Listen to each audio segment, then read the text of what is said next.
Police Chief Myron Demkiw is speaking to reporters. This is after taking part in a prayer walk with faith leaders and community members. Let's listen. In times of distress, it's very important for all our communities to find a path to come together. And the faith community provides that opportunity. We have here represented many faiths, and you heard as we walked about an expression of unity, an expression of hope, and solidarity during what is obviously a very difficult time here in Lawrence Heights. This particular community, I can tell you I'm very familiar with, having served here many years ago, and it's a community that continues to heal from a tragedy recently, but there's also been a history here, and there's a burden of history that we must deal with in our role as police, but importantly, you saw here other levels of government represented. You have many different people, agencies and groups represented here, and I think that's what it's going to take to deal with the challenges.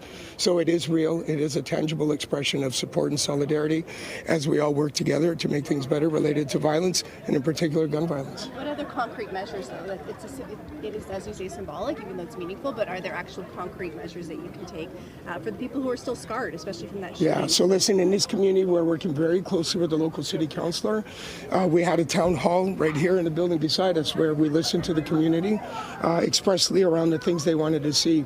And one of the things that we're working on very tangibly is a community hub. So we will have a presence here in the community in a uniquely different way going forward, in a way that the community asked for, and we're looking to do everything we can to support that. Our command post is in the community. It will remain here until we establish a hub, a community police hub, which will be coming to this community as soon as we can make that happen. Chief, youth workers that I've spoken with have raised the issue of social media. They say sort of accelerating some of the violence, including in this area. The place where we stopped at Zachary Court was one of those shootings that they were quite worried about the lead up to that.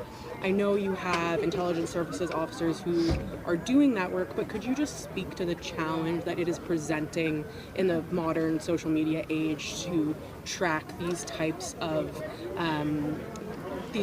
shootings and violence? Well, listen, I think the ability to see what's happening is available through social media. It's what that communication accelerates, and the conflict that it accelerates that's very concerning. And that's something that we're very mindful of. And of course, in our work and after school programs and in our community centers and around schools that we do now, we talk a lot about social media and engagement with our young people to do everything we can to address that. It is an ongoing concern, not just as it relates to gun and gang violence. We see the polarization in our communities through social media on many topics, and it's something we're very attuned to and working very closely with our communities to do everything we can to disrupt the patterns that we see emerging in social media conflicts. And Chief, you and your predecessors have all talked about the fact that this is not simply a policing matter. You have young people that lack resources, that have consistently lacked resources. There's supposed to be a new community center that was promised, more than a decade ago. Obviously, that's outside your bandwidth as chief, but I wonder what kinds of conversations have you been having with political leaders who do have the jurisdiction and perhaps lack the political will to make some of the changes that would help your officers? Well, I appreciate you calling it out of my jurisdiction, but I'd actually say it's within my jurisdiction to speak to leaders at all levels about what the community is telling us and what our members who are serving our communities observe each and every day. So I continue to advocate for all opportunities to bring all the different sectors that are necessary together in a unique way. I've spoken of this recently, and I'll say it again. There is a time for action, and the time is now. It's a call to action when you see what's happening with our young people, especially as it relates to, gun violence.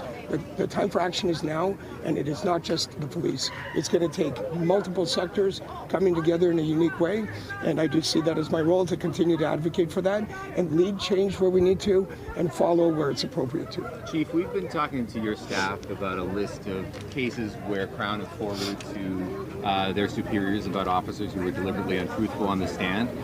The Toronto Police is featured in there, including the Zamir case. I want to know what you would say to officers who are deliberately untruthful on the stand. Well, the way you're framing that question is a little bit concerning, quite frankly.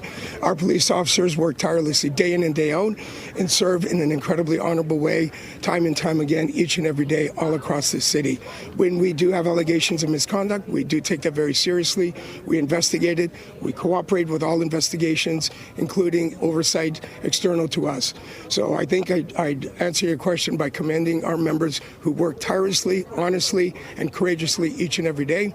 And we do what's necessary when there's allegations to investigate and deal with whatever the investigation shows. In the Zamir case, folks. it's Two been more questions. 17 months since the allegations were forwarded. We haven't seen either of those two reports appear. Why is that?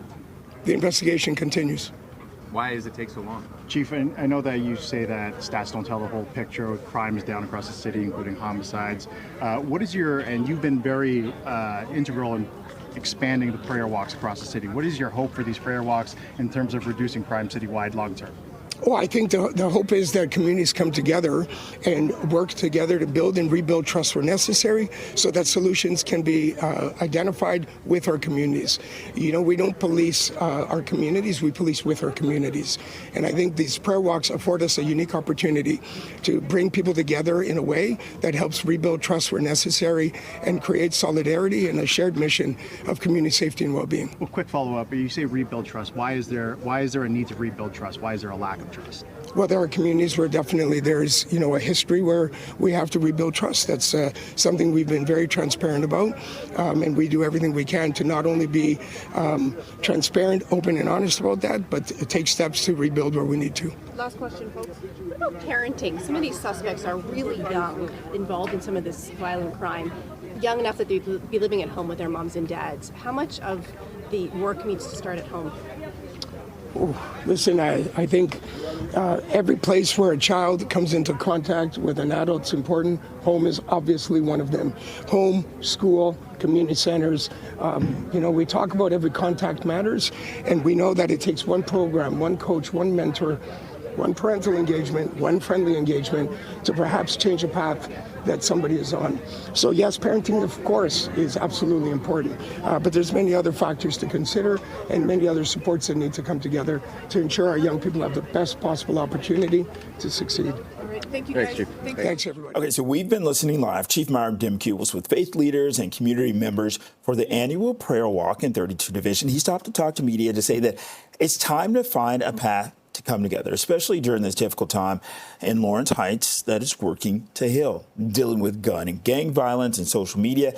It's going to take the police and the community working together to make change. And he also says that, the time for a call to action to deal with youth violence, that is now. So the hope is that communities come together and they rebuild trust where necessary. That's where the prayer walks are an opportunity to do just that.